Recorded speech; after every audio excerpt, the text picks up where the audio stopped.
北部都會區入邊嘅傳統鄉鎮，蘊藏住豐富嘅歷史同埋人文資源，更加孕育咗珍貴嘅鄉郊景緻。今年財政預算案就建議撥款2億元，推出北都城鄉共融基金先導計劃，鼓勵非政府組織同相關嘅團體推展鄉郊旅遊項目，同時為鄉村帶嚟經濟動力。其實政府喺2024年底就展開咗顧問研究，現正為北都發展制定北部都會區城鄉共融指引，亦都確立咗5大目標。為咗落實呢啲目標，政府建議推展多項具體嘅措施。首先就係活化歷史建築同埋打造文化徑。土木工程拓展署正係策劃新田科技城嘅新田時光步道，串連大夫第、文士宗祠等名勝，同時亦都計劃活化擁有70年歷史嘅粉嶺蔬菜產銷合作社龍躍頭收集站。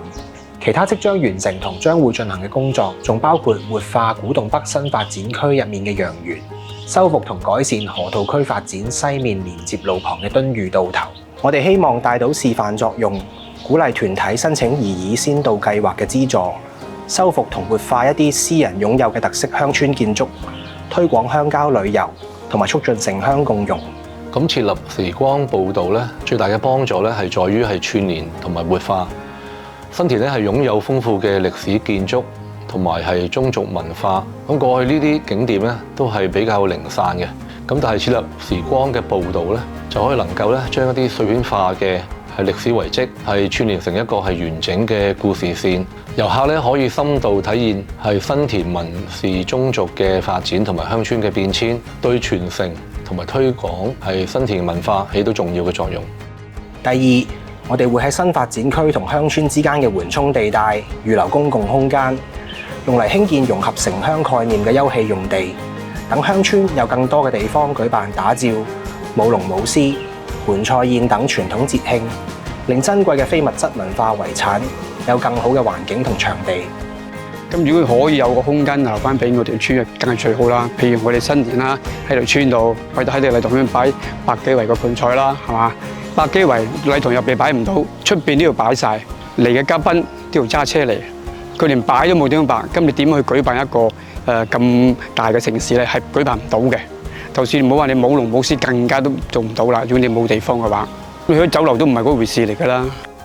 喺排污方面，建議喺新發展區嘅公務工程中預留撥款，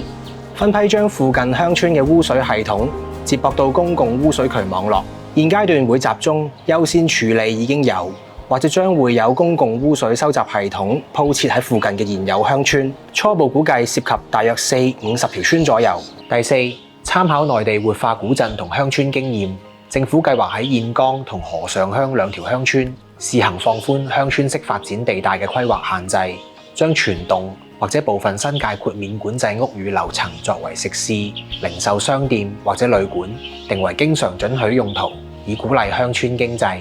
發展局同消防處會喺今年內推出易明易執行嘅消防與牌照指引，真正做到拆牆鬆綁。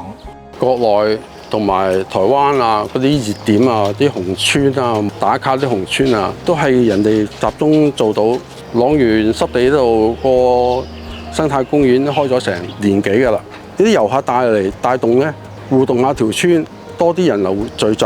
咁就係要有配套咯。咁而家燕崗村一個士多都冇，飲啖水都冇，點可以留得住嘅人呢？留得啲遊客呢？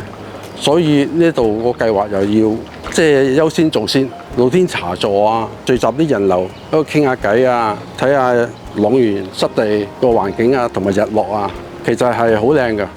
第五，北都內有多項由政府主導、已經完成或者正喺度推展同漁農業有關嘅項目。北都新發展區嘅毗鄰地區有唔少仍然進行耕作嘅優質農地，將來都可以考慮善用擬議先導計劃，去推展結合農業活動同自然景觀、休閒、觀光同農產品銷售等嘅項目，例如一啲農場到餐桌模式嘅項目等，進一步發揮農地價值。我好開心喎！我睇到咧，佢今次咧呢個城鄉共融呢份文件出嚟咧，都係註明咗呢個農業啦同埋文體旅啦呢一方面嘅。其實打鼓嶺咧以前都係以務農為主嘅，以務農為主嘅。其實呢度咧都有唔少嘅農場喺度，真係可以玩一日，仲導賞、摘士多啤梨、整一啲簡單嘅沙律啦，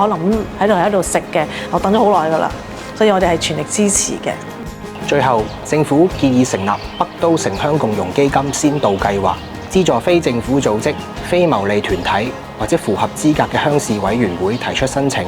基金將會資助復修或者改造私人土地同建築物，例如村屋、祠堂等，推行具文化、歷史或者旅遊價值嘅項目。為咗確保財務可持續性，項目容許加入食肆、旅館或零售等賺取收入嘅元素，亦會支援一啲唔涉及資助復修、改造土地或者建築物嘅項目，或者一次性非恆常舉辦嘅活動，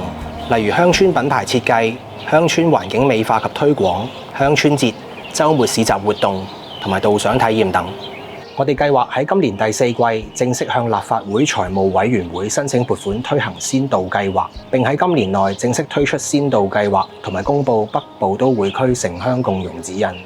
新界鄉議局咧係好歡迎係北都城鄉共融基金先導計劃，呢個係一個思維突破同埋務實嘅支持嘅里程碑。而今次2億元嘅基金咧，不僅係實質嘅財政嘅支援，更加釋放咗一個好重要嘅訊息，就係新舊社區並非對立，而係透過資源嘅共享係達至共贏。推行先導計劃同埋促進城鄉共融嘅措施，既可以增加北都作為新都會區嘅多元魅力，更加有效發揮發展北都所帶嚟嘅效益，亦都可以推廣鄉郊旅遊同獨有嘅歷史文化，帶動鄉村經濟，從而提升香港整體嘅競爭力同埋吸引力。